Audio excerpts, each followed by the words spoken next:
নমস্কাৰ টাইম 8ৰ দৰ্শকসকললৈ এই মুহূৰ্তত লৈ আহিছো এটা ব্ৰেকিং নিউজ মন্ত্ৰী ডক্টৰ হিমন্ত বিশ্ব শৰ্মাৰ অসুস্থতা সম্পৰ্কত সোশ্যাল মিডিয়াত কুমন্তব্য কৰিছিল এগৰাকী ছাত্ৰ নেতাই আৰু তাৰ পাছত এতিয়া সেই গৰাকী ছাত্ৰ নেতাক আৰক্ষীয়ে গ্ৰেপ্তাৰ কৰিছে এই মুহূৰ্তৰ এটা গুৰুত্বপূৰ্ণ খবৰ লৈ আহিছো টাইম 8ৰ দৰ্শকসকললৈ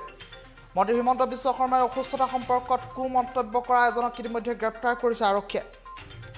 আৰু কটু মন্তব্য কৰিছিল বিহালীৰ ছাত্ৰ মুক্তি সংগ্ৰাম সমিতিৰ সম্পাদক গৰাকীয়ে অনিল বনিয়া নামৰ নেতাজনক ইতিমধ্যে গ্ৰেপ্তাৰ কৰিছে আৰক্ষীয়ে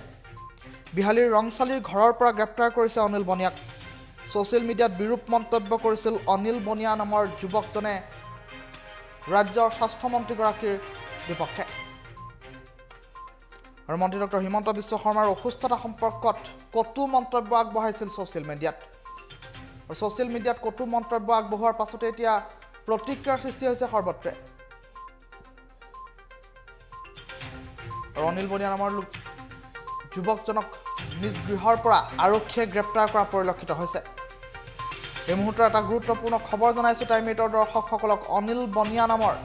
যুৱকজন ছাত্ৰ মুক্তি সংগ্ৰাম সমিতিৰ সম্পাদক বুলি জানিব পৰা গৈছে বিহালীৰ ৰংচালিৰ ঘৰৰ পৰা গ্ৰেপ্তাৰ কৰা হৈছে অনিল বনিয়া নামৰ এইজন যুৱকক ফেচবুকত বিৰূপ মন্তব্য কৰিছিল অনিল বনিয়াই মন্ত্ৰী ডক্টৰ হিমন্ত বিশ্ব শৰ্মাৰ স্বাস্থ্যসন্মত এক পোষ্ট আগবঢ়াইছিল টুইটাৰ যোগে আৰু তাৰ পাছতেই সেই পোষ্টৰ আলম লৈ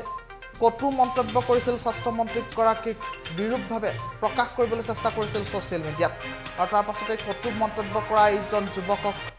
আৰক্ষীয়ে ইতিমধ্যে গ্ৰেপ্তাৰ কৰিছে যুৱকজনৰ নাম অনিল বনিয়া বুলি জানিব পৰা গৈছে